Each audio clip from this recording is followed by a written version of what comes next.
ئەو چایانەی کە لێرە هەیە چەند جۆرتان هەیە و لە چ وڵاتێکەوە هاوردەیەکەن بۆ کوردستان؟ وڵای وەکو جۆر نەوعی چاکانمان زۆرە تقریبان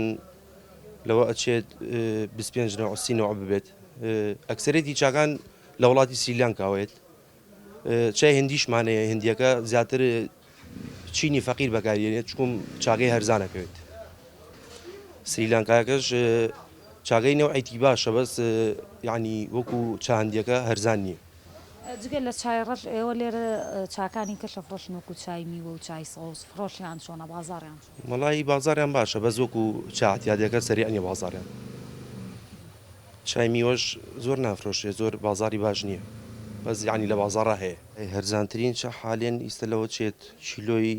تقریبا 4000 بۆ 3500 بێت گرانترین چاش ئەڕاتە 25000 بەتە گرانەکە چاگەی خۆشترە و کوالەتی باشترە و هەرزانەکەش کوالەتیەکەی ئەوە نییە فرۆشی چایکی زۆرە چای پاکەتیش زیاتر شاخەیانەکان بەکارێنن ماڵانیش احتیاطی کیز بێت پاکەت بێت تێکەڵیەکەن و یان هەرێک نوع بێ بەکارێن و سێمە هەمانە ینی چای تێکەڵەمان هەیە 4 نوع 3 نوعیان تێکەڵ کردو بۆ چای تێکەڵ ینی پێویست ناکاتەوە لە ماڵەوە 3-4 پاکەت بکڕیت و خۆ تێکەڵیکی ئەو خۆی تێکەڵێ و ئەو بەکارێنیت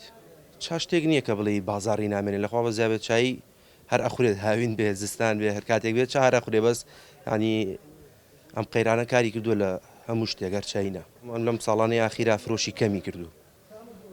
چکم چای سەوز زیاتر بۆ سیحەت ئەڵێن باشە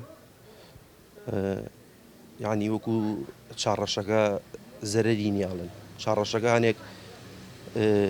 خەڵکو و دکتۆر ئەڵێن زەرەری هەیە و مادەی ئاسن و نازانم چی چاسەوزەکە ئەو زەرەرانەی نییە بەس هەستەکەم فرۆشی کەم